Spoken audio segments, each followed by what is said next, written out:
அமெரிக்காவில் பிறப்புரிமை அடிப்படையில் குடியுரிமை வழங்கும் நடைமுறையை ரத்து செய்யப் போவதாக அதிபராக பதவியேற்க உள்ள ட்ரம்ப் அறிவித்துள்ளது இந்திய வம்சாவளியினரிடையே அதிர்ச்சியை ஏற்படுத்தியுள்ளது. இதன் பின்னணி பற்றி துறைசார் வல்லுநருடனான எனது கலந்துரையாடல் இது.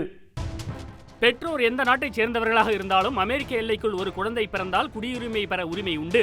இவ்வாறாக ஜூலை 9, 1868 வரலாற்று சிறப்புமிக்க 14வது குடியுரிமை திருத்தச் சட்டம் அமெரிக்க நாடாளுமன்றத்தில் நிறைவேற்றப்பட்டது.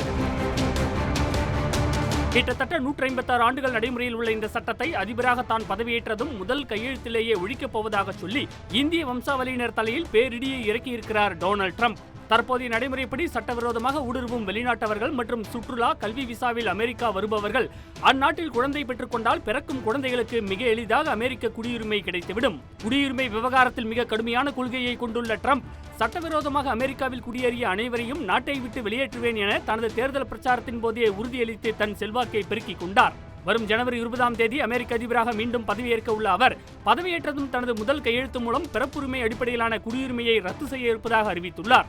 இதுகுறித்து பிரபல NBC செய்தி நிறுவனத்திற்கு ட்ரம்ப் அளித்த பேட்டியில் பிறப்பின் அடிப்படையில் அமெரிக்க குடியுரிமை வழங்குவது அபத்தமானது என்றும் பர்த் டூரிசத்தை இது ஊக்கப்படுத்துவதாகவும் மிக கடுமையாக விமர்சித்தார்.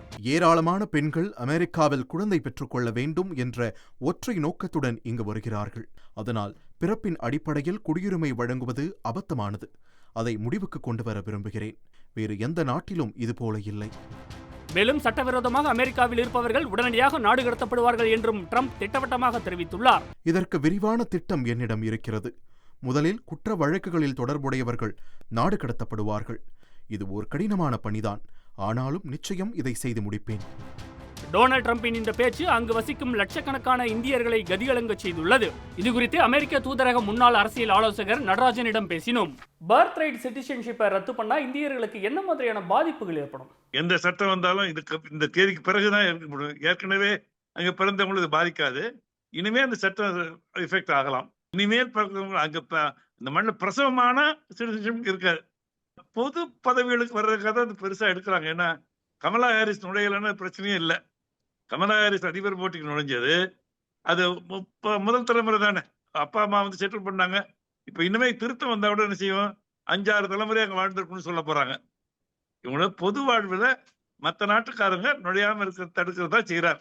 பர்த் டூரிசம்னு ட்ரம்ப் இதை கடுமையா விமர்சிக்கிறாரு. இதை எப்படி புரிஞ்சுக்கலாம்?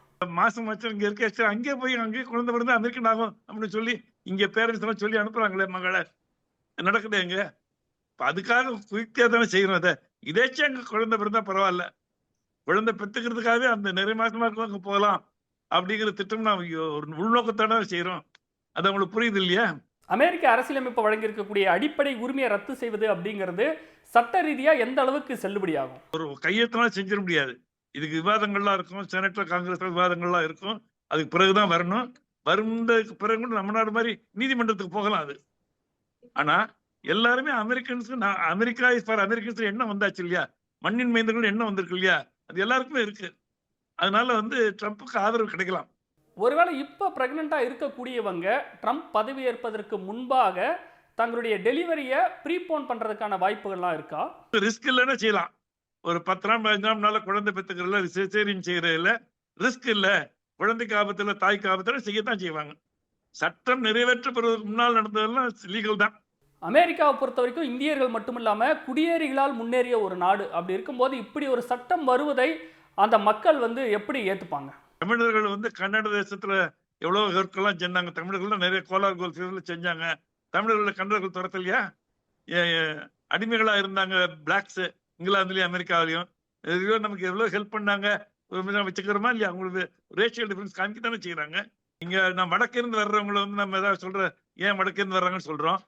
தெற்கிருந்து மதராசி இது நம்ம நாட்டிலே இருக்கு. அதே மாதிரி அங்கேயும் இருக்கு.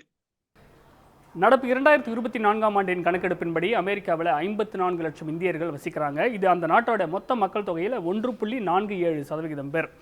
அதாவது 3/2 பங்கு மக்கள் இந்தியாவிலிருந்து குடியேறியவர்கள். வெறும் 34% மக்கள் மட்டுமே அமெரிக்காவிலேயே பிறந்து வளர்ந்தவர்கள் அப்படின்னு புள்ளி விவரங்கள் சொல்லுது. அதனால குடியுரிமை விவகாரத்தில் ட்ரம்ப் எடுக்கும் எந்த ஒரு முடிவும் அமெரிக்க வாழ் இந்தியர்கள் மத்தியில் மிகப்பெரிய தாக்கத்தை ஏற்படுத்தும்னு எதிர்பார்க்கப்படுகிறது.